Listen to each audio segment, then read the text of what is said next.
Bonjour à tous et merci d'être présents aujourd'hui pour ce webinaire concernant l'écolabel européen et plus particulièrement les hébergements touristiques. Ce webinaire intervient dans le cadre d'une série de webinaires que le pôle éco-conception et l'ADEME portent depuis septembre avec divers événements afin de promouvoir cet outil pour que les entreprises metteurs sur le marché de produits, qui achètent des produits ou pour les entreprises qui, elles, ont des services, qui proposent notamment des hébergements touristiques ou d'autres catégories de produits, puissent se faire certifier et puissent avoir connaissance de l'écolabel européen pour se faire derrière certifier et l'obtenir dans l'obtenir et communiquer à travers cet outil-là. Donc moi, c'est Florian Ribeiro, je suis ingénieur chef de projet éco-conception et communication environnementale au pôle éco-conception, centre d'expertise, de compétences et de connaissances sur cette thématique de l'éco-conception. Donc on parle aussi d'éco-conception de services, on parle aussi d'hébergement touristique et pas uniquement des produits lorsqu'on parle d'éco-conception. Et donc moi, j'accompagne les entreprises à mettre en œuvre cette démarche ou aussi je participe avec l'ADEME à promouvoir l'éco-conception sur le territoire français et notamment au travers d'outils comme l'écolabel européen. Et donc, Céline Schauer, coordinatrice écolabel européen ADEME, est-elle ingénieure et n'a pas pu se connecter aujourd'hui pour un problème, on va dire, familial. Et donc, elle est tout à fait excusée, mais j'ai laissé sa présentation parce qu'on va du coup présenter ce qu'elle elle aurait dû présenter donc, concernant cet écolabel européen. Elle coordonne l'écolabel au niveau européen pour la France. Et donc, du coup, c'est tout à fait la personne à contacter si vous avez des questions précises concernant cet outil-là. Je vais présenter rapidement l'écolabel européen. Donc, c'est le seul label officiel. Voilà, donc il faut bien garder le terme officiel au niveau de l'Union européenne qui met en valeur des produits d'une excellente performance environnementale qui existent depuis 1992.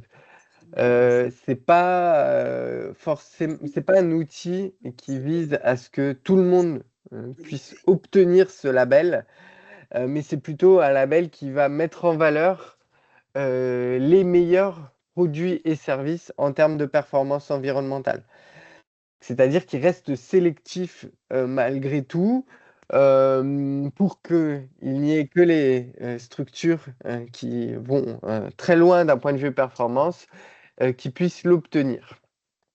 Et lorsqu'on obtient ce label, on a donc la petite fleur verte que vous voyez à l'écran.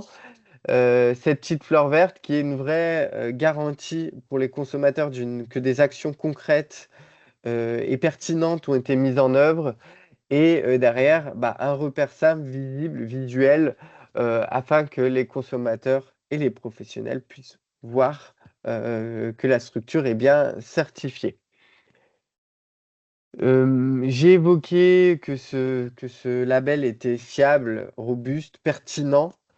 En fait, c'est pas un acteur privé qui a défini de manière indépendante qu'il allait construire ce référentiel et le proposer à d'autres acteurs. Non, c'est une vraie démarche qui a été mise en place pour construire le référentiel à travers des études scientifiques.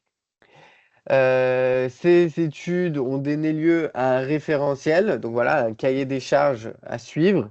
Ce cahier des charges est multicritère, donc il traite les différents enjeux environnementaux, pas que le changement climatique, mais d'autres problématiques liées à l'eau, consommation de ressources, etc. Le référentiel est cycle de vie, c'est-à-dire qu'il ne se concentre pas seulement sur un sujet ponctuel, par exemple des matières. Il a une vision beaucoup plus globale du cycle de vie des produits et des services. J'ai dit qu'il y avait une approche scientifique derrière pour obtenir le référentiel, donc vous pouvez avoir aussi accès aux études qui ont donné lieu au référentiel, mais vous, quand vous utilisez le référentiel, quelque part, vous faites un raccourci. Vous n'avez pas besoin de refaire toutes les études d'évaluation environnementale ou autre. Vous savez que ce sur quoi vous êtes en train de mettre en place des exigences est pertinent et robuste. Pour construire ce label, il y a une consultation, donc c'est pas un unique acteur privé, mais là du coup c'est porté par l'Union européenne, et il y a aussi une consultation de différents acteurs, associations, sociétés, campings, hébergements touristiques, afin de construire les exigences qui sont à l'intérieur du référentiel, et ensuite ces exigences vont être revues et évoluer au fur et à mesure du temps.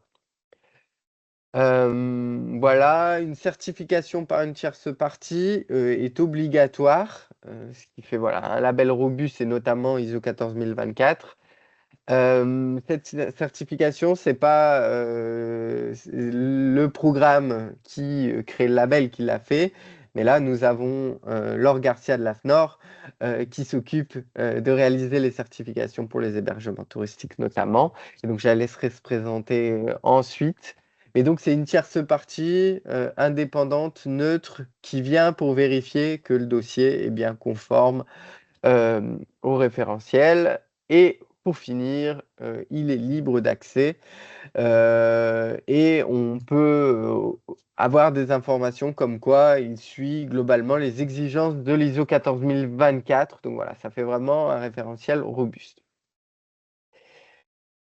Concernant l'écolabel européen, donc aujourd'hui on est plutôt pour les présents pour parler des hébergements touristiques. Il faut savoir qu'il existe 24 catégories de produits et services qui peuvent obtenir la certification, parmi lesquels détergents, papier, produits d'hygiène, etc., etc. Donc vous pouvez accéder directement aux listes de produits certifiables en allant voir le site de l'écolabel européen. Concernant les hébergements touristiques, là, on vous a mis une page du site ADEME, Agir pour la transition. Sur ce site, vous voyez que vous pouvez choisir votre produit ou service, hôtel, gîte, chambre d'hôte et camping. Et ensuite, vous pouvez découvrir les différents labels qui existent avec une classification des différents labels. Et là, l'écolabel européen est reconnu comme un excellent choix comparé aux autres référentiels qui sont plutôt des choix très bons. Donc c'est un niveau quand même un peu inférieur et vous pouvez même avoir accès aux détails des points positifs, des points négatifs et des axes d'amélioration des différents labels qui existent. Donc c'est le seul label qui est classé excellent choix. Il concerne donc les hôtels, gîtes, chambres d'hôtes et camping, ça vous l'avez vu. Et donc vous pouvez directement accéder à son référentiel. Je vous propose maintenant de donner la parole, donc comme je l'ai dit, à Laure Garcia, qui elle est plutôt côté certification. Donc je te laisse te présenter et compléter ma présentation sur les collabels européens. Bonjour à tous, merci d'être aussi nombreux à ce webinaire sur l'écolabel européen et hébergement touristique. Donc moi, je suis donc Laure Garcia, je suis responsable du marché tourisme durable à AFNOR Certification. Et donc, nous sommes mandatés par le ministère de la Transition écologique pour délivrer la certification écolabel pour les hébergements. Donc moi, je m'occupe plus particulièrement donc, de l'écolabel européen service hébergement touristique et aussi de la NF Environnement pour les sites de visite. Donc, tu peux passer. Merci. Et je rappelle aussi un point, c'est que si vous avez des questions, n'hésitez pas à les mettre dans le chat et dans questions et réponses et on y répondra à la fin du webinaire. On gardera 15 minutes pour échanger là-dessus. Donc, l'avantage de l'écolabel européen, c'est en fait la réduction des impacts économiques et environnementaux. Donc, il y a quelques années, il y a eu une étude qui a été réalisée, il y a eu une opération qui a été lancée par l'ADEME sur des accompagnements d'un certain nombre d'établissements. Et donc, cette étude, donc cette opération avait pour objectif de mesurer quels étaient donc les impacts de l'écolabel européen pour les établissements. Donc, suite à cet appel, il y a eu des établissements qui se sont positionnés, ils ont été accompagnés avec un dispositif d'aide et ensuite ils ont transmis leurs données pour qu'on puisse un peu analyser vraiment l'impact de l'écolabel européen. Donc il y a eu différents donc, chiffres qui sont ressortis.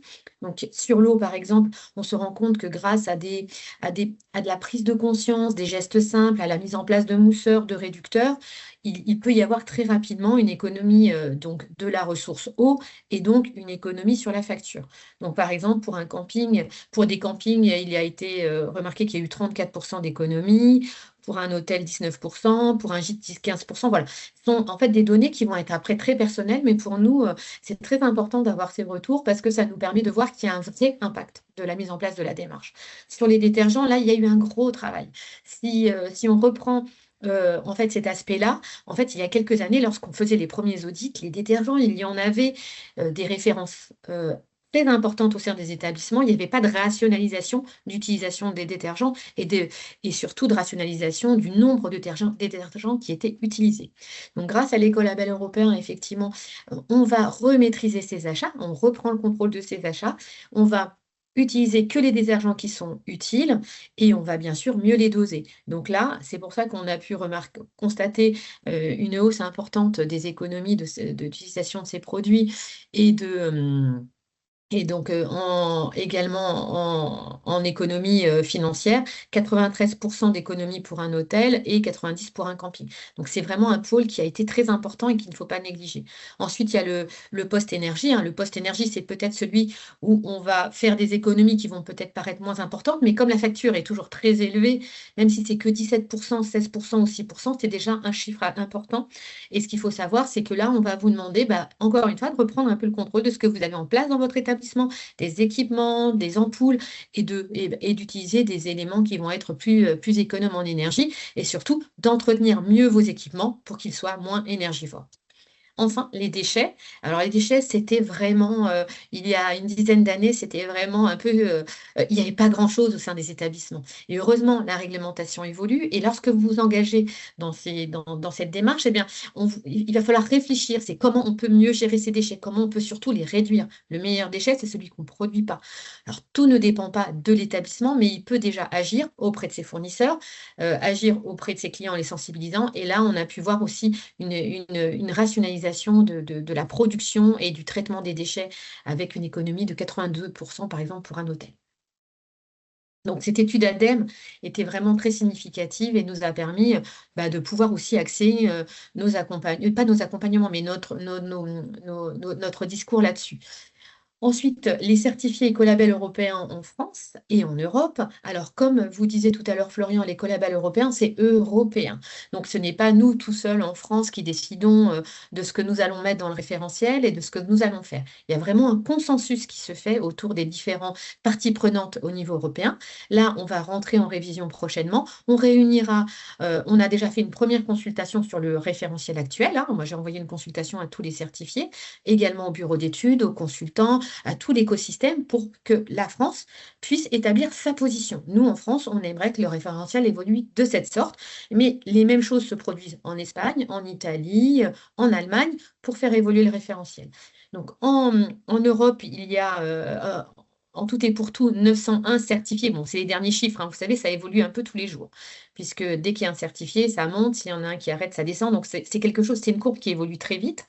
Donc, il y a à peu près 2000 certifiés en Europe. Et en France, nous sommes le premier pays avec 391 certifiés.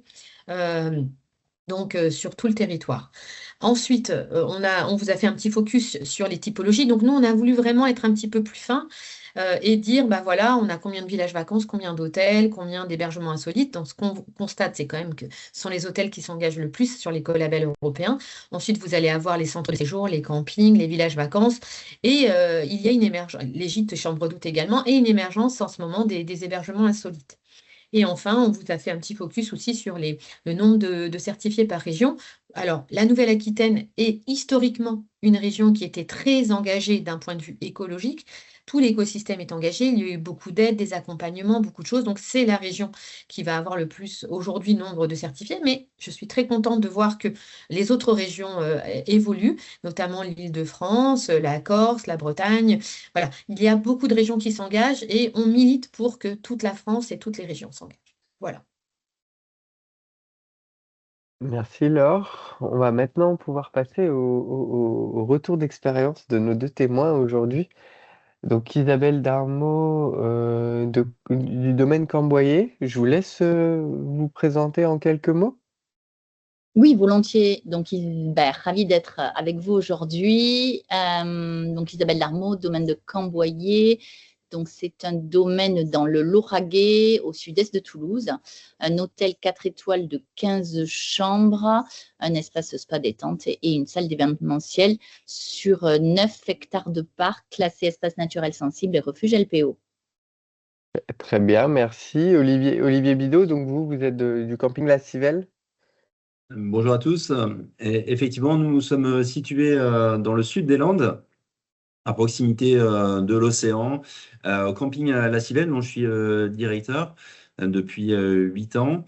Et donc, ce camping est assez important. Il représente 11 hectares, classés 3 étoiles, 460 emplacements partagés avec des emplacements pour des propriétaires de mobil-homes, des emplacements nus pour des campeurs en tente, caravane, camping-car. On a aussi des groupes comme l'UCPA qui est un partenaire pour les séjours d'été. Et on a une particularité aussi, c'est que sur la station de Cabreton, il est difficile pour les saisonniers de trouver à se loger. Et donc, on a réservé une trentaine d'emplacements qui sont dédiés à ces travailleurs saisonniers. La piscine est également ouverte aux extérieurs, donc comme piscine municipale de Cabreton. Donc on mélange un peu les clients et uniquement sur la période de basse saison, alors juillet-août. Et aujourd'hui, c'est vrai que ça se passe plutôt bien. Nous, on bénéficie déjà de plusieurs labels qui attestent notre engagement. On a tout récemment obtenu l'écolabel européen et par la suite destination d'excellence. Donc, nous faisons partie des premiers campings. C'est d'ailleurs le premier camping des Landes à obtenir ce label destination d'excellence. Donc, deux labels importants quand même cette année, et on était déjà labellisé Accueil Vélo depuis 2017. On continue notre engagement et cette fois-ci, 2026, l'objectif, c'est de pouvoir préparer le label Tourisme Handicap. Très bien, merci. Isabelle, vous avez commencé par une petite phrase d'introduction sur votre domaine. Je vous laisse compléter pour nous présenter un petit peu votre établissement. Volontiers. Donc, ce que je disais, c'est que nous étions dans un cadre naturel assez exceptionnel, puisqu'on a 9 hectares de parcs qui sont classés espace naturel sensible et refuge LPO, donc avec une biodiversité incroyable qui nous permet d'offrir un environnement tout à fait hors cadre et une parenthèse tout à fait appréciée par les citadins de proximité, Toulouse, Montpellier, voire même Bordeaux et Marseille, puisqu'on a pas mal de citadins qui viennent très régulièrement de ces 4 agglomérations. Cette biodiversité nous a amené à nous dire que on avait des richesses naturelles et qu'il fallait effectivement qu'on en soit digne et conscient, et c'est la raison pour laquelle on a une forte conviction, alors que ce soit l'ensemble des salariés, l'ensemble des clients, pour se dire qu'on veut mettre en place des pratiques durables et éco-responsables. Et on s'est rapproché de l'ADEME, du FEDER et de la région Occitanie pour nous accompagner dans cette transition, parce que, pour la petite histoire, le domaine de Camboyer c'est un domaine du XVIIe siècle. Il a été pendant plus de 300 ans le lieu de vie de la famille de Rennes. On l'a repris et on l'a transformé en site hôtelier. Donc, voilà, il y a eu une grosse rénovation et on a voulu être tout à fait économe des ressources que l'on pouvait utiliser et extraire. Voilà, pour autant, évidemment, on est un hôtel 4 étoiles, donc on est vigilant sur le confort de nos clients, même si on veut les emporter dans des démarches éco-responsables. Nous avons une piscine, des espaces événementiels et puis un espace détente. Donc voilà, l'idée c'est d'à la fois d'avoir une exploitation rentable, d'avoir, pour s'inscrire dans la durée, d'avoir une expérience intéressante pour nos clients et pour autant effectivement d'être éco-responsable. Donc on essaie de manier le tout. Voilà, et au même titre que le fait Olivier, on essaie d'avoir un ancrage local important et de créer des expériences, de travailler avec le territoire de sorte que le client arrive vraiment dans une destination et soit ancré dans cette destination au travers de l'ensemble des produits que l'on propose ou des services que l'on propose. Merci beaucoup. On commence à rentrer un petit peu dans vos établissements et à se projeter à travers vos descriptions. Olivier, je ne sais pas si vous souhaitiez rajouter quelque chose pour finir la présentation de votre camping. En fait, le camping a déjà mené plusieurs actions depuis un certain nombre d'années en faveur de l'environnement, sur le souci aussi de mieux maîtriser nos consommations et finalement faire reconnaître toutes ces actions à nos clients et puis même en interne au personnel. Ça nous semblait avoir du sens. Ça permet de valoriser aussi le travail qui est mené par le camping depuis de nombreuses années. Ça fait une belle introduction à la question suivante. Pourquoi l'écolabel européen? On comprend de votre côté qu'il y avait déjà pas mal d'actions mises en place et donc que c'est une reconnaissance supplémentaire. Je vais poser du coup la question à Isabelle. Pourquoi vous êtes dirigée vers cet écolabel européen? Nous, on veut vraiment marquer notre engagement. L'idée, c'est qu'on est tous volontaires pour un tourisme durable et responsable. On a envie que nos clients prennent les vélos. On est, au même titre qu'Olivier, logoté Accueil Vélo. On est à proximité immédiate du canal du Midi et de la rigole du canal. Donc, c'est vraiment des destinations en bord de canal ou en bord de rigole qui sont totalement sans danger, sans automobile. Et là encore, l'idée, c'est de découvrir la région autrement et sur un autre rythme.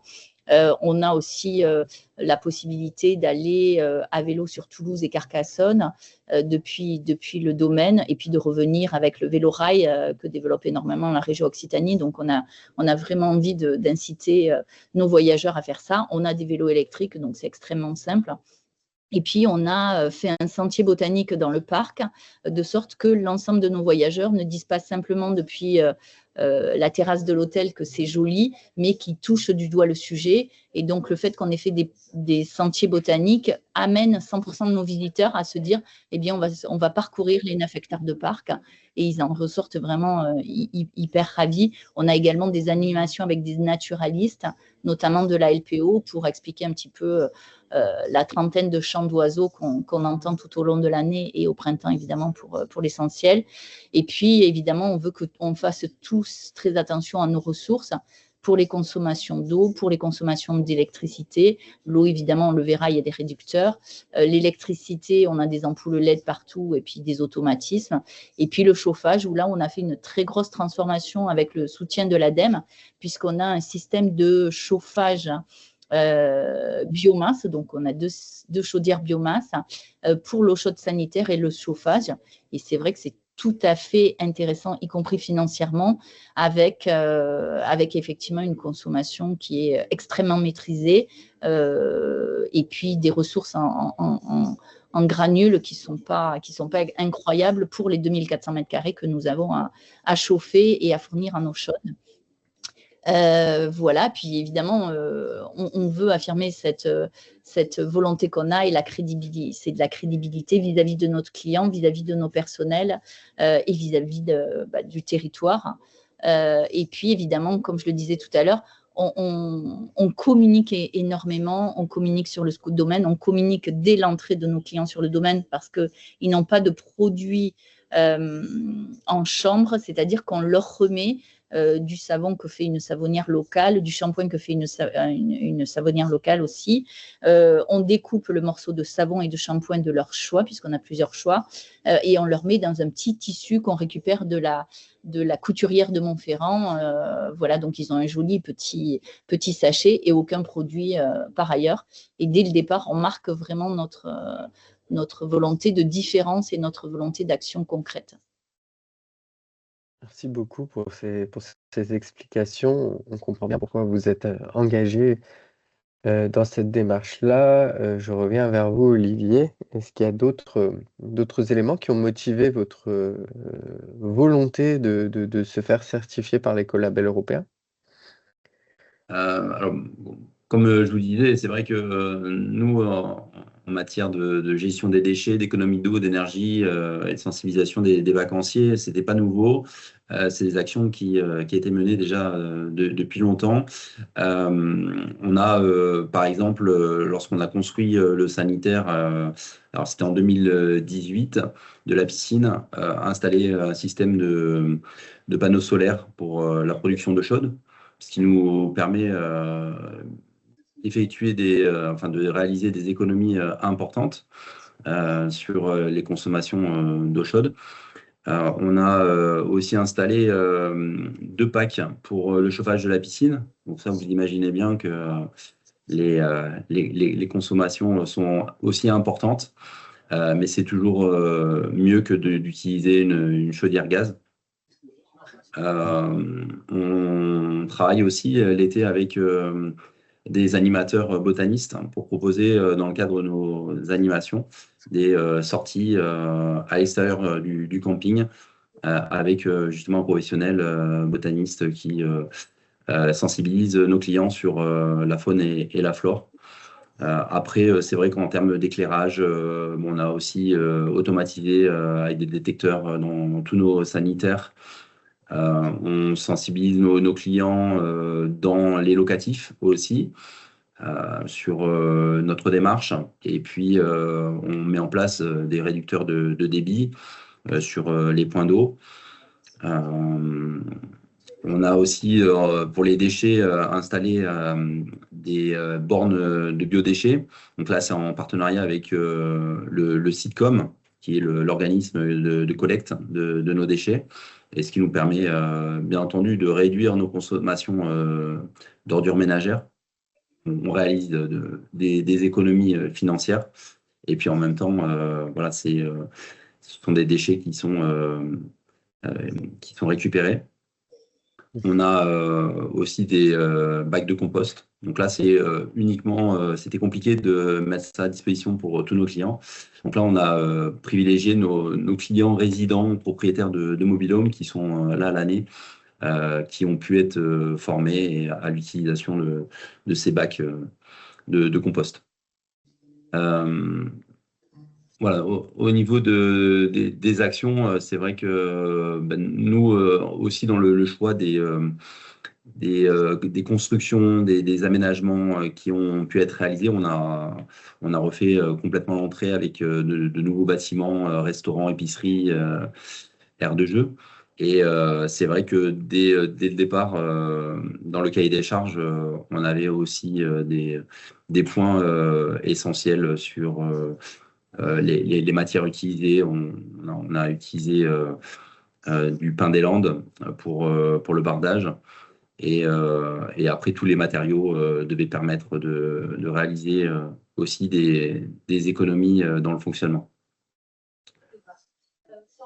Merci. Et pour vous, le domaine de Camboyer, l'écolabel européen, qu'est-ce qu'il vous a apporté? Est-ce que vous avez constaté des économies concrètes? Oui, clairement, on a. Alors, pour répondre tout à fait honnêtement à votre question, La question, c'est pas est-ce que vous avez constaté des économies concrètes, puisque comme je vous le disais, on est parti ex nihilo d'une maison effectivement qui était le lieu de vie d'une famille, de la famille de Rennes, voilà, de la noblesse française, qu'on a transformé en un site hôtelier, mais on avait la volonté effectivement d'être sûr que nos ressources soient les mieux utilisées possibles et les moins utilisées possibles. Donc, on a mis des mousseurs et des aérateurs dans l'ensemble de nos robinetteries, partout. On a voilà, de sorte d'avoir effectivement un nombre de litres d'eau par chambre qui soit le plus maîtrisé possible. On a privilégié les douches ou baignoires. On a 2 baignoires pour avoir somme toute une offre, mais nous avons effectivement 13 chambres sur 15 qui sont avec des douches. Voilà. Ensuite, pour les eaux usées, toujours, on a souhaité mettre quelque chose de vertueux qui, en plus, accroît la biodiversité du site, puisqu'on a une station d'épuration en roseaux plantés, qui est un système gravitaire qui n'a juste besoin de rien, si ce n'est des roseaux, et qui augmente donc la biodiversité. Sur le thermique, je l'ai déjà dit, c'est-à-dire que on a une absence totale d'abord de climatisation sur le domaine, puisqu'on travaille on a des doubles vitrages d'une part, et puis on a des volets bois, et en fait on essaie de communiquer sur la bonne intelligence de l'usage des bâtiments. Alors après, on a des bâtiments avec des murs extrêmement épais et confortables. C'est quand même une grosse bâtisse du 17e, donc ça nous aide. Voilà, ils construisaient en fonction de ça, je suppose, à l'époque. Donc, on essaie de dire, évidemment, en pleine valeur, on ouvre plutôt le soir ou la nuit, effectivement, et on ferme en journée. On se protège avec les volets. Donc, on essaie d'avoir une gestion tout à fait saine des bâtiments. Et puis, pour le chauffage, on a cette fameuse chaudière à pellet, avec du pellet qui, en plus, on fait attention qu'elle soit achetée en Occitanie. Alors, ce n'est pas bien compliqué puisqu'il y a pas mal de production en Occitanie, mais ça nous permet d'avoir toute l'eau chaude et sanitaire et le chauffage par ce biais-là, et avec un rendement qui est extrêmement intéressant, puisque pour chauffer globalement nos 2400 mètres carrés, on utilise 15 tonnes à peu près de pellet, plus l'eau chaude sanitaire, encore une fois. On utilise 15 tonnes de pellet par an, ce qui n'est pas quand même énorme. À 380 € la tonne, ce n'est pas non plus un chauffage et un système d'eau chaude sanitaire qui soit extrêmement coûteux. Donc, c'est tout à fait satisfaisant pour tous. Et puis, encore une fois, de la communication auprès de tous. Quand on passe dans un salon, on explique effectivement où sont les interrupteurs et on demande à chacun d'être très responsable. Très bien, merci. Si on pouvait ressortir une idée clé de vos retours d'expérience sur la mise en œuvre et l'utilisation de l'écolabel européen, quelle en serait-elle, cette idée clé pour le camping de la Civelle? Alors, nous, au camping à la Civelle, écologie et satisfaction client se renforcent mutuellement. En fait, dès la réservation, le client est destinataire de notre plaque de tourisme durable, notre politique de tourisme responsable. Et en fait, en partageant notre vision dès le début de la démarche, on crée une confiance avec le client qui transforme la contrainte en adhésion. Nos clients sont de plus en plus réceptifs lorsqu'on leur explique simplement nos motivations, les bénéfices pour leur séjour et leur rôle dans cette démarche. Et cette approche transparente favorise autant l'adhésion que la fidélisation. Cette dynamique nous ramène à l'essentiel, c'est clarifier nos pratiques et valoriser les richesses du territoire. Et cela permet d'enrichir l'expérience client et renforcer l'identité de notre camping. L'écologie, finalement, n'est plus une contrainte, c'est une opportunité, c'est comme ça qu'il faut le voir. Offrir un séjour authentique, respectueux de l'environnement, tout en créant des liens durables avec nos clients. Très bien, merci. Et puis pour vous, au domaine de Camboyer, quelle idée clé ressortir? Nous, l'idée, c'est que aujourd'hui, nos voyageurs, ils sont à la recherche d'expériences nouvelles, de faits extrêmement marquants. Et ce qu'on leur offre, c'est justement une expérience tout à fait différente. On est un hôtel proche de nos clients, à taille humaine, avec tout qui sort hors cadre. Donc, on l'a dit tout à l'heure, on incite à 300% aux balades dans notre parc. On propose de la mobilité douce et des vélos effectivement à nos clients, des bornes de véhicules électriques pour ceux qui viennent en véhicule électrique. Voilà, on a un ancrage local qui est fort, qui se ressent partout. Nos produits, l'essentiel de nos produits sont issus effectivement de producteurs de proximité avec des produits tout à fait originaux, avec une saveur qui est particulière, des artisans qui sont en permanence sur le domaine pour des événements. On travaille avec des producteurs de vaches laitières, on travaille avec l'herbier d'Autan qui nous fait de la production de tisane.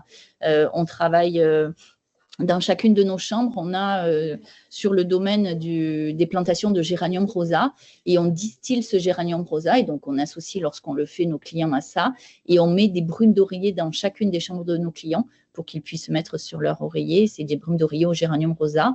Dans nos chambres, on a également des cadres avec des herbiers, mais c'est simplement des herbes qu'on a prises dans la prairie et dont on explique un petit peu toutes les caractéristiques. Donc voilà, on a un ancrage local qui est fort et apprécié, et vraiment on essaie de valoriser toute cette culture et cette gastronomie occitane qui est pour nous hyper importante et qui permet d'offrir une expérience différente et totalement authentique.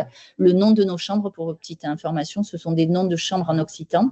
On a travaillé avec les écoles Calandrette de Castres, les écoles et les élèves des écoles Calandrette, et on a donné des noms de chambres en occitan. Donc on est vraiment, quand on vient au domaine de Camboyer, on est au cœur de l'Occitanie.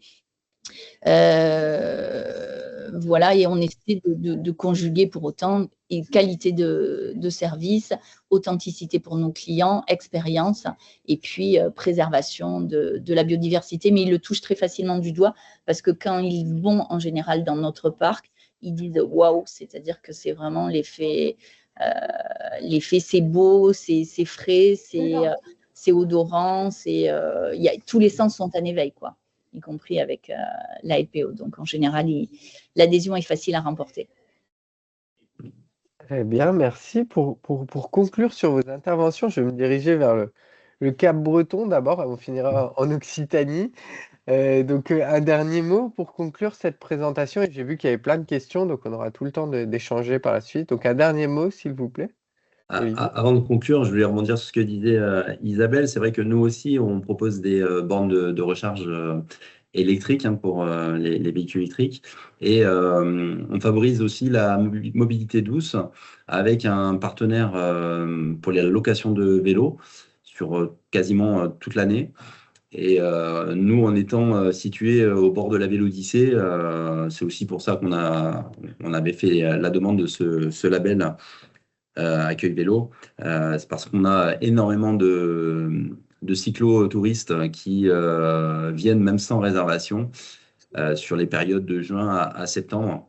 Et donc, on a aménagé aussi des emplacements qui sont dédiés à ces cyclotouristes, ainsi qu'un local dans lequel ils peuvent faire la réparation de leur vélo, ils peuvent aussi manger.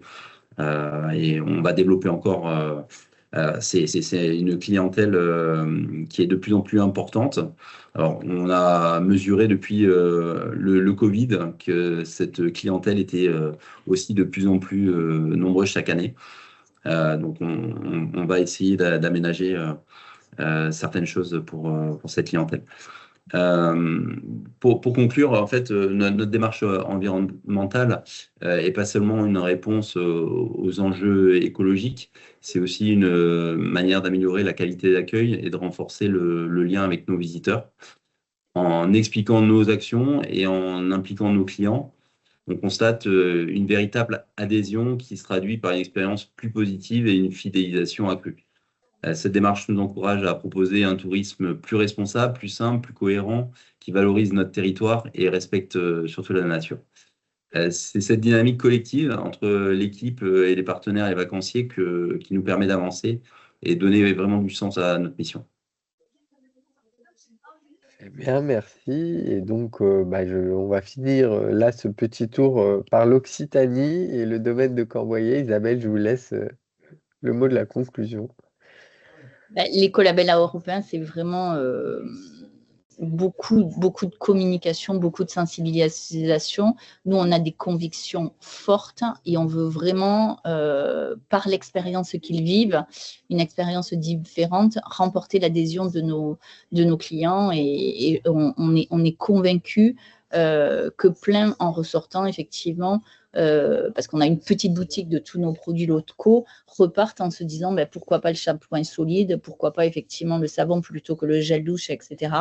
Et puis pourquoi pas un herbier qu'on fait nous-mêmes pour décorer effectivement nos maisons, pourquoi pas des plantations.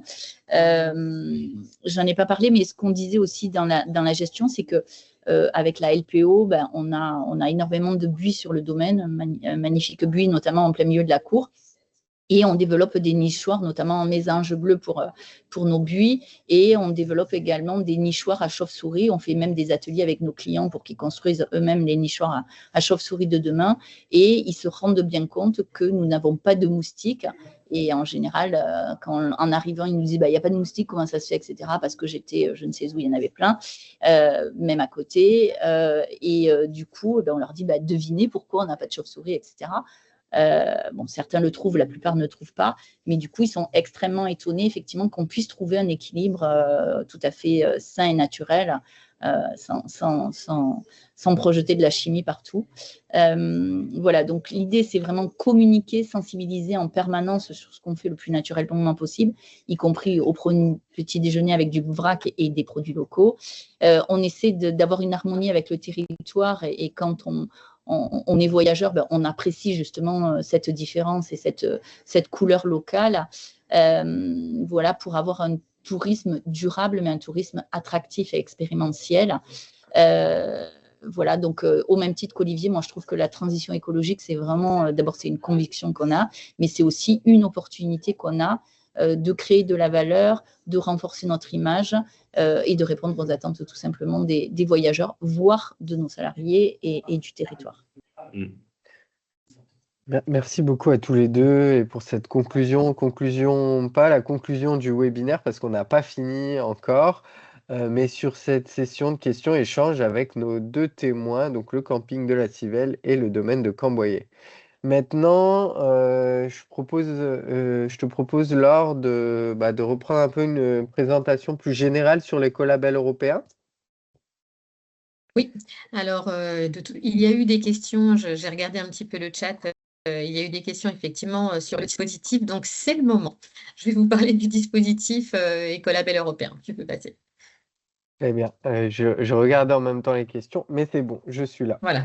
Alors pour qui, comme vous l'avez compris, c'est pour tous les établissements qui proposent des prestations de services d'hébergement touristique. À partir du moment où il y a une vente de nuitées, un établissement est éligible. Donc on a une typologie très variée d'établissements, hôtels, camping, gîtes, villages vacances, auberges de jeunesse, hébergement insolite. Et on intègre bien sûr tous les services auxiliaires, tous les services associés à l'établissement. Donc il peut y avoir un service de restauration, il peut y avoir des espaces verts, il peut y avoir des locaux pour faire du sport, des locaux bien-être, voilà, les services d'information, voilà, tout ce qui, on intègre tout dans la démarche. Donc, le référentiel écolabel européen, c'est 67 critères répartis en 5 catégories. Donc, on va être assez logique. On commence par la gestion environnementale parce qu'il faut qu'elle soit pilotée, cette démarche. Comme on disait tout à l'heure, et comme l'ont dit très bien les deux témoignages, c'est du pilotage. Ça devient en fait le quotidien. Donc, il faut que ça soit géré. Et donc, pour la gestion générale, ça va reprendre comment la direction s'implique, comment elle transmet aux salariés, comment ces salariés vont pouvoir se l'approprier et le diffuser. Donc, il y a aussi la sensibilisation des clients. Voilà, tout ça, c'est intégré dans la première partie, la partie gestion générale. Ensuite, vous allez avoir les thématiques classiques, la thématique de l'eau. où on va parler de vos consommations d'eau, comment les réduire, comment les maîtriser, etc., etc. Ensuite, vous allez avoir la partie, le volet énergie, où, encore une fois, on va vous demander de faire un état des lieux, de faire un inventaire de ce que vous avez en termes de chauffage, de climatisation, quels sont vos points lumineux, quel type d'ampoule vous avez. Voilà, tout ça, c'est intégré dans la partie énergie. Et ensuite, la partie déchets. La partie déchets, encore une fois, où on va vous dire, le meilleur déchet, c'est celui qu'on ne produit pas. Si vous en avez, effectivement, il faut les traiter. Donc, on va traiter ça dans ce chapitre-là. Et ensuite, vous allez avoir d'autres critères, parce qu'on a toujours des critères qu'on ne sait pas trop classer et on ne peut pas faire une thématique sur un point isolé. Donc, vous allez avoir 22 critères obligatoires. Sur les 22 critères obligatoires, certains ne seront obligatoires qu'une fois que vous serez certifié. C'est si vous faites des changements d'équipement. Et ensuite, vous allez avoir sur les mêmes thématiques 45 critères optionnels. Et ces critères optionnels, c'est vous qui vous positionnez. Pour être certifié, en fait, un hébergement doit satisfaire les critères obligatoires et obtenir un certain nombre de points optionnels. Alors, je ne rentrerai pas dans le détail, ça ce sera, si vous vous rapprochez de nous, on vous donnera les éléments. Juste un exemple, un hôtel simple ou un camping simple, un hôtel simple doit obtenir minimum 20 points. S'il a un service de restauration, c'est plus 23. Un camping, comme il y a des sanitaires, c'est déjà 24. Et s'il a un service de restauration, vous rajoutez 3. Voilà, bon, ça c'est très bien expliqué dans le référentiel. Tu peux passer. Donc, on a beaucoup de chance en France. En fait, on a un outil qui est facilitateur, qui s'appelle l'Ecolabel Toolbox. C'est un outil qui a été financé par la Commission européenne et développé par l'ADEME. Donc, c'est un outil donc vous avez le lien ecolabeltoolbox.com. Vous pouvez vous connecter, créer votre espace privé, c'est gratuit. Nous n'avons pas accès aux informations qui sont vos informations. On aura accès aux informations que si vous souhaitez utiliser cet outil, donc l'Ecolabel Toolbox, vous pouvez faire un auto-diagnostic pour voir où vous en êtes par rapport à la démarche. Et ensuite, vous pouvez décider de déposer vos éléments de preuve, parce qu'une démarche de certification dit preuve, ce n'est pas de l'autodéclaration. Il va falloir que vous nous présentiez un certain nombre de preuves pour nous dire, voilà, je respecte bien ce critère, voilà comment je le respecte et voilà la preuve. Et vous pouvez, sur la Toolbox, déposer sur votre espace privé les preuves. Une fois que vous êtes lancé dans la démarche, que vous avez déposé vos preuves et que vous souhaitez vous engager dans la démarche, en un clic, on reçoit un message, vous cliquez dessus et on reçoit un message pour télécharger en bloc tous vos éléments de preuve et les analyser. Mais ça, j'en parlerai dans le processus par la suite. C'est pour vous dire que c'est un outil qui est simple, c'est un outil qui vous facilite la tâche et voilà, je vous conseille d'aller le voir. Et en plus, plusieurs personnes pour un même établissement, vous pouvez créer plusieurs intervenants. Donc, c'est pas qu'une personne qui utilisera la Toolbox. Et ensuite, vous avez aussi des idées d'outils. Et puis, surtout, dans la Toolbox, vous avez un descriptif des critères et ça, c'est très bien fait. Alors, le processus de certification, alors nous, je vous en parlerai tout à l'heure, on ne peut pas être jugé partie, donc on ne va pas intervenir trop en amont. Si vous avez des questions, on vous répondra sur un critère. Voilà, ce critère-là, je ne l'ai pas bien compris. Est-ce que vous pouvez m'expliquer? Voilà. On peut intervenir. Par contre, on ne viendra pas mettre en place la démarche au sein de votre établissement. Sinon, on serait jugé partie et on perdrait notre indépendance. Donc, vous allez créer votre démarche en nous questionnant, en faisant appel à un cabinet de conseil. Ça, ce sera votre choix. Et ensuite, quand vous êtes prêt, vous nous déposez un dossier de demande. Ce dossier de demande, c'est ce que je vous disais tout à l'heure avec la Toolbox, vous pouvez le déposer via la Toolbox ou via un lien qu'on vous enverra. Ce sera vos éléments de preuve. On va faire la recevabilité de cette demande, on va analyser vos éléments de preuve et vous dire, au vu des éléments que vous nous avez présentés, le jour de l'audit, cet élément-là sera à présenter, cet élément-là est manquant, celui-là n'est pas précis. Et si on ne dit rien sur le critère, c'est qu'a priori, vous avez fait ce qu'il fallait. Donc, on vous envoie une lettre d'instruction. Ensuite, on va vous faire un audit. On va venir chez vous pendant une journée. Ce n'est pas un audit inopiné. C'est un audit qui est programmé par vous avec un auditeur qui sera mandaté. Il aura la lettre d'instruction.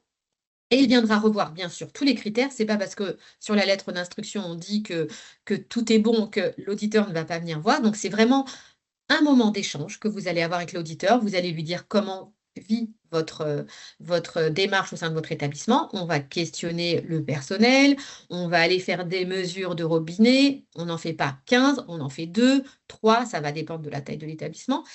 Et on s'assure que vous pilotez bien la démarche. Suite à cet audit, il y aura un rapport avec des non-conformités ou pas. des points sensibles ou pas, des points forts, ça c'est sûr, parce que souvent quand vous êtes engagé et que vous nous présentez votre démarche, il y a toujours des choses qui ressortent, puisque nous-mêmes, tout ce qu'on apprend en fait, toute notre en fait sur vos idées, sur le terrain, parce que c'est vous qui êtes en fait les sachants, c'est vous qui avez des bonnes idées et qui peuvent se reproduire ensuite sur différents établissements. Donc, il y a un rapport, on prend une décision. S'il y a des non-conformités, il faut l'élever, hein, je le précise, mais bon, en général, ça se fait. Il y a une décision de certification et ensuite, vous avez le droit d'usage de l'écolabel européen. Donc, vous allez pouvoir utiliser le logo avec un numéro de licence obligatoire. C'est ce qui prouve que vous êtes bien certifié. On vous envoie quelques éléments comme la plaque, etc. Et ensuite, vous allez faire vivre votre démarche et nous ne reviendrons que dans 2 ans. Voilà. C'est un audit tous les 2 ans. Alors, s'engager, je tiens toujours à le dire lorsque je fais une présentation, c'est une démarche. En fait, c'est un choix mesuré, hein. Comme le disaient tout à l'heure les 2 témoignages, hein, c'est une opportunité, c'est une envie. Je veux dire, il ne faut pas y aller à reculons. Si on n'a pas envie d'y aller, on n'y arrivera pas. Il faut vraiment que ça soit un choix bien mesuré, parce que c'est avant tout beaucoup de bon sens, hein. On ne réinvente pas tout, c'est juste, on se réapproprie son établissement, on regarde. C'est ce qu'a fait le domaine de Camboyer, c'est ce qu'a fait aussi le camping de la Civelle. On regarde ce qu'on a en place et ce qu'on peut améliorer et ce qu'on va pouvoir faire pour avoir le moins d'impact sur l'environnement par rapport à l'activité qu'on délivre.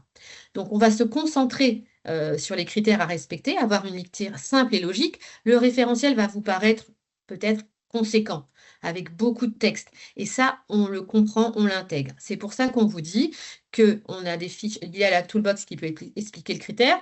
Il y a nous qui pouvons vous expliquer le critère si vous avez un souci, mais il faut essayer de le lire de façon simple et de dire, bah, voilà, on me demande une politique environnementale, c'est quoi? Bah, c'est un engagement de votre part qui dit pourquoi vous vous engagez, ce que vous voulez faire. Mais ce n'est pas un 4 pages, c'est une page. Voilà.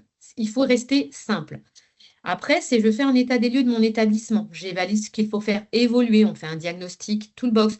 On fait un point avec le personnel. On fait un point avec ses fournisseurs. On remet tout à plat et on se dit qu'est-ce qu'on a et qu'est-ce qu'on veut faire. Il faut aussi penser amélioration et non remplacement systématique. L'écolabel européen, c'est pas fait pour tout réinvestir, c'est pas fait pour produire du déchet. On se pose la question, encore une fois, suite à notre diagnostic, est-ce que des investissements matériels sont nécessaires ou pas? Et la priorité va peut-être être sur l'entretien des équipements. Aujourd'hui, sur les écolabisés, on n'a plus trop de problèmes. Lorsqu'on demande les tickets de rendement des chaudières, les comptes rendus d'entretien, on voit que c'est entretenu. Mais parfois, ça passait un petit peu à l'as quand on n'était pas certifié, on n'avait pas d'entretien pendant 2-3 ans. Et là, je peux vous dire qu'il peut y avoir des dérives et qu'un équipement non entretenu va polluer. Je peux passer?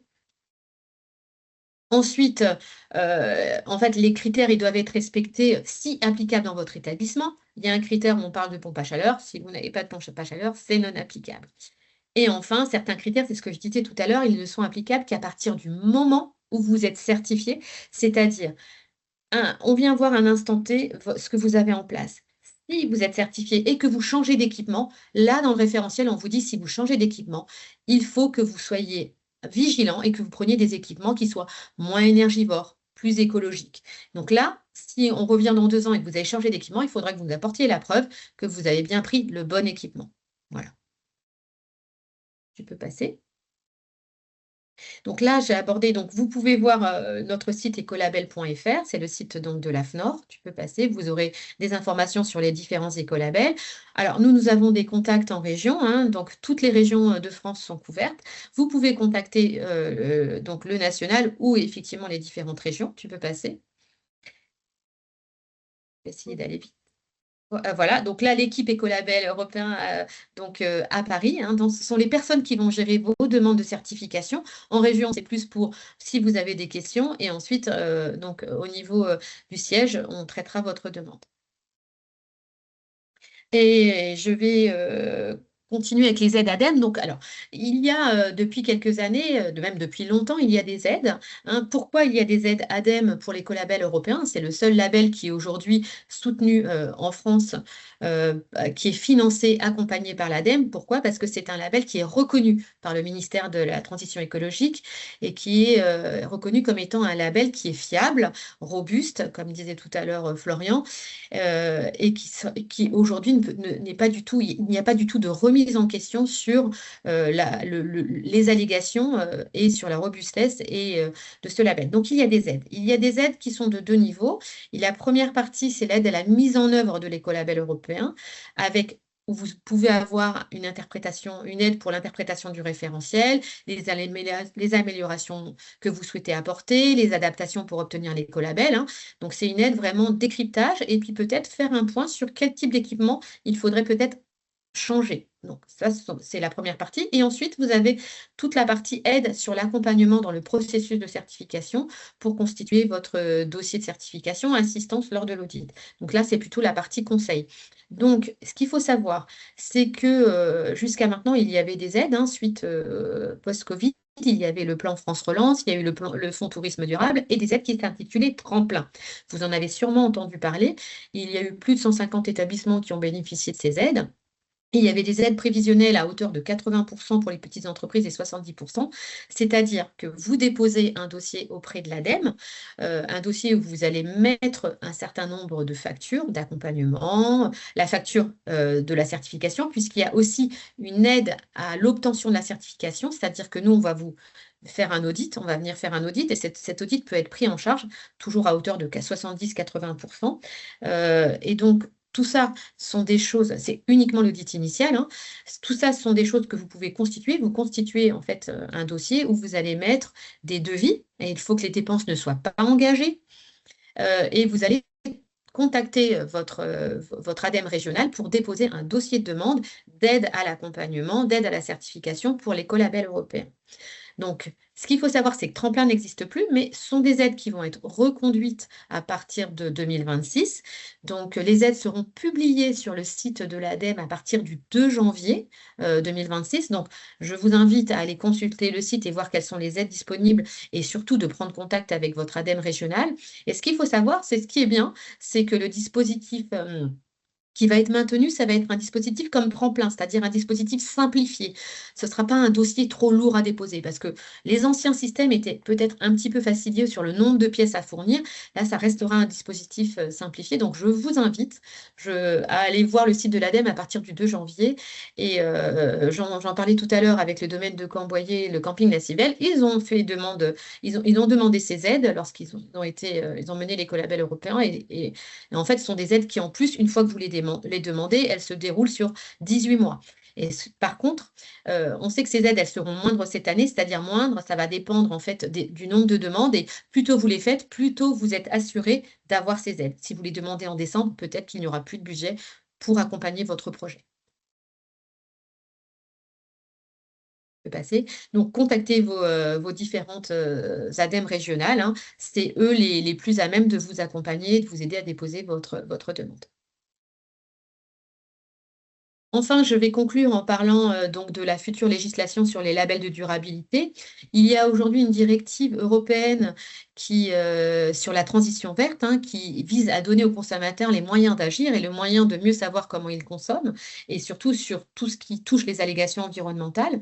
Alors, l'écolabel européen, c'est une certification qui est tierce partie, donc qui est fiable, qui est autorisée sur le marché. Donc, comme disait tout à l'heure Florian, c'est basé sur un système qui est reconnu par les autorités publiques, et les référentiels, les labels qui ne sont pas reconnus par les autorités publiques, qui n'auront pas prouvé leur indépendance, qui n'auront pas prouvé leur gouvernance, eh bien, ne pourront plus communiquer en disant « je suis un label vert, je suis un label environnemental ». Alors, Voilà. En tout cas, l'écolabel européen pourra toujours dire meilleur pour l'environnement, meilleur pour vous, meilleur pour la santé. C'est vraiment un label écologique qui est reconnu, éprouvé. Et quand on parle d'indépendance, c'est qu'on ne peut pas être jugé parti. C'est-à-dire que nous, on ne viendra pas, comme vous disiez, mettre en place la démarche au sein de votre établissement. Et ça, c'est très rare sur le marché. Il y a très peu de labels qui restent où l'organisme de certification ne vient que pour constater et ne vient pas accompagner. Et ça, c'est ce qui fera la différence. Tous les labels qui n'ont pas cette typologie-là devront donner des comptes au pouvoir public et faire en sorte d'être éligibles pour pouvoir communiquer ainsi. Et donc, l'un des seuls moyens de démontrer les allégations génériques sur l'excellence environnementale, c'est d'obtenir donc un label qui soit robuste.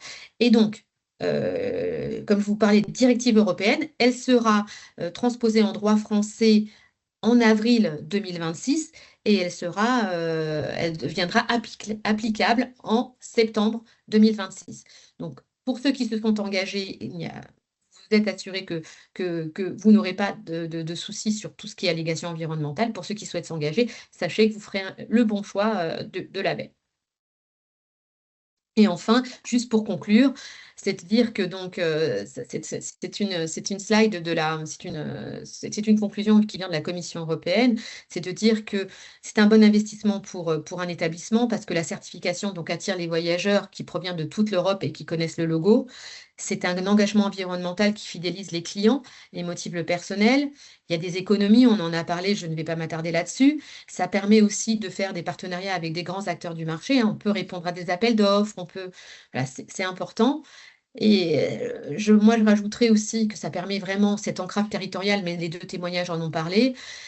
Ça permet de communiquer au niveau européen et national. Et surtout, quand vous êtes dans l'écolabel, vous êtes forcément conforme aux nouvelles réglementations européennes. Voilà. Je vous remercie pour votre écoute. Très bien, merci. On avait pas mal de contenu et notamment tous ces temps qui ont été présentés ont permis de répondre à pas mal de questions qu'il y a eu dans le chat, notamment concernant les process. Je vais revenir sur 2 questions parce que du coup, sinon on va trop déborder. 2 questions très précises sur des solutions concrètes que vous avez mis en place au camping ou dans votre domaine, notamment la question concernant le domaine. Concrètement, qu'est-ce qui fait qu'il n'y a plus de moustiques chez vous? Je voulais revenir sur 2 points précis et le reste, on y répondra par mail par la suite. Alors, pour les moustiques, tout simplement, il faut savoir que les chauves-souris mangent à peu près 1000 moustiques par nuit.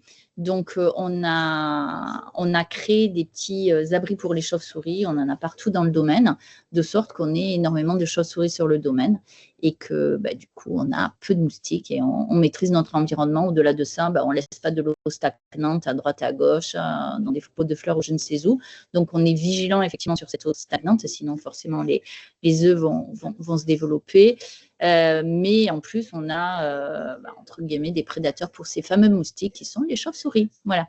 Très bien, merci. Autre question un peu plus concrète, du coup, concernant la piscine, ça a fait beaucoup réagir. Elle est mise à disposition de la mairie, mais derrière, est-ce qu'il y a un contrat, un tarif, et comment ça fonctionne et comment ça se retranscrit dans la certification, si ça se retranscrit? Alors, l'utilisation de la piscine, donc comme je vous disais, elle est ouverte dès mois d'avril à la clientèle du camping et aussi aux extérieurs. Donc après, dans le fonctionnement de la piscine, il y a effectivement une convention qui permet de refacturer certaines charges pour équilibrer aussi, puisqu'au départ, on n'était pas censé ouvrir dès le mois d'avril. Donc, il y a une contrepartie financière de la commune. Mais après, au niveau de l'exploitation, on fonctionne, comme je disais, avec 2 pompes à chaleur pour le chauffage de l'eau. Et après, on a des filtres à sable pour le traitement de l'eau. D'accord, donc une convention avec la mairie qui permet de clarifier un peu et de refacturer un certain nombre de charges. Ouais. Par contre, si je peux y répondre simplement à la même question précédente, nous, il y a eu un investissement qui a eu un effet très concret. C'est pour les propriétaires de mobil-home, ils avaient jusqu'à il y a 3 ans la possibilité de consommer autant qu'ils le souhaitent d'électricité, puisqu'on n'avait pas de compteur à chaque mobil-home. Ce qu'on a mis en place, et on s'est aperçu l'année suivante que les consommations d'électricité étaient divisées par 2. Donc, on a mis en place un système de forfait de 2000 kWh, ce qui est largement suffisant puisqu'on est sur une moyenne aujourd'hui annuelle de 1000 kWh consommés par mobil-home. Mais en tout cas, voilà, on a diminué par 2 la facture d'électricité qui concerne les consommations d'électricité des mobil-homes grâce à ces sous-compteurs. Très bien, merci. Est-ce que tu oui. peux me permettre de répondre à 2 Ouais. petites questions? Donc, il y a des questions qui sont sur les aides. Donc oui, les aides, elles sont… en fait, vous déposez un dossier global. Il ne faut pas déposer plein de petits dossiers. Il faut déposer un dossier global où vous mettez effectivement l'aide à l'accompagnement, s'il y a des investissements nécessaires et le devis de certification. Donc, il faut le mettre bien en amont avant… Vous pouvez avoir commencé à travailler sur la démarche, mais il ne faut pas que les dépenses soient engagées. Ça, c'est une chose. Après, il y a une question sur le coût de l'écolabel européen. On fait des devis personnalisés. Ça va dépendre du nombre de chambres que vous avez. Ça va dépendre si vous êtes un camping, si vous êtes un hôtel, gîte et chambre d'hôte. Donc, je vous invite à vous rapprocher de nous pour qu'on vous fasse un devis. Et ensuite, sur la reconnaissance des labels, aujourd'hui, le seul label, je tiens à le signaler, qui est reconnu au niveau français et par le ministère de la Transition écologique et qui sera reconnu sur la directive européenne, est l'écolabel européen. On ne peut pas, d'autres labels ont été cités. Aujourd'hui, tant que la directive n'est pas passée, tant qu'il n'y a pas eu ce contrôle, on n'a aucune garantie que ce seront des labels qui seront reconnus. Nous ne sommes pas un label privé, le label écolabel européen n'appartient pas à l'ADEME, n'appartient pas à la FNOR, il appartient à l'Europe. Et donc, nous ne sommes que des acteurs. Et les labels privés, automatiquement, vont être vraiment très analysés pour voir s'il y a bien cette indépendance, puisqu'il ne faut pas qu'il y ait d'accompagnement, il ne faut pas qu'il y ait de conseils en amont. Donc voilà, je tenais juste à préciser ces éléments-là parce que certains, dans le chat, j'ai vu que certains disent que oui, que les labels sont reconnus.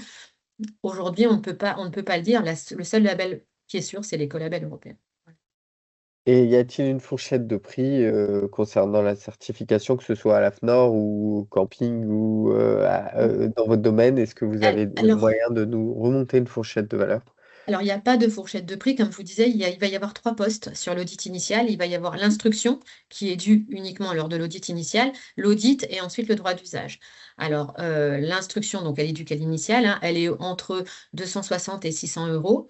Et ensuite, elle est due une fois. Et ensuite, vous allez avoir l'audit. Et l'audit, en fonction de la taille de l'établissement, il est entre 710 euros et 1336 euros à peu près. Mais ça va dépendre vraiment de la typologie. Et ensuite, vous allez avoir le droit d'usage pour les petites entreprises. Il est, alors je n'ai pas tous les chiffres en tête, je vais vous dire ça tout de suite, autour de 225 euros et pour les grosses structures autour de 750 euros. Voilà. Donc, ça, ce sont des postes qui sont dus effectivement à l'initial et ensuite vous aurez le droit d'usage annuel et ensuite un audit tous les 2 ans. Mais je vous ferai, les équipes vous feront une offre personnalisée si vous le souhaitez pour que vous puissiez présenter votre devis pour les aides financières de l'ADEME. Très bien. Eh bien, écoutez, on a pu répondre à une grande partie des questions, parce qu'elles étaient posées en amont de la présentation et qu'à la fin, le process de certification et les coûts ont bien été présentés. On va reprendre l'ensemble des questions qui restent sans réponse et vous faire un retour. Je vous propose Florian, tu peux peut-être mettre aussi le lien sur le webinaire parce qu'on a oublié d'en parler. Il y a eu un webinaire justement sur la nouvelle réglementation, les nouvelles réglementations. Et je ne sais pas si vous avez pu y assister, mais tu peux mettre le lien via le chat pour que vous puissiez regarder sur la nouvelle réglementation sur les allégations environnementales. C'est un totalement. webinaire qui a eu lieu avec la DGCCRF, avec la répression des fraudes. On vous enverra le lien dans le mail de suite à ce webinaire pour que vous ayez accès. Je suis en train de regarder s'il est dans la présentation, je ne le vois pas. Dans le mail de suite à ce webinaire, on vous mettra le lien vers les autres enregistrements et notamment le webinaire sur les réglementations qui explique voilà, le tri qui va être fait parmi les différents labels et scores environnementaux. Et comme quoi, aujourd'hui, la seule certitude, ça reste quand même l'écolabel européen. Ça ne veut pas dire que les autres labels ne seront pas référencés à l'avenir, mais pour l'instant, ce n'est pas du tout certain. Donc, merci à tous pour votre présentation.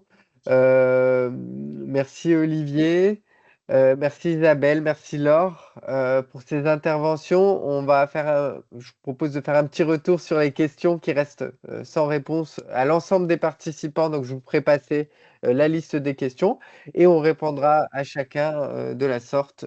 Comme ça, tout le monde aura les réponses aux questions. Donc, merci à tout Merci le monde. beaucoup. Merci. Merci à bonne journée. vous. Au revoir. Bonne journée. Au Bonne revoir. journée, merci.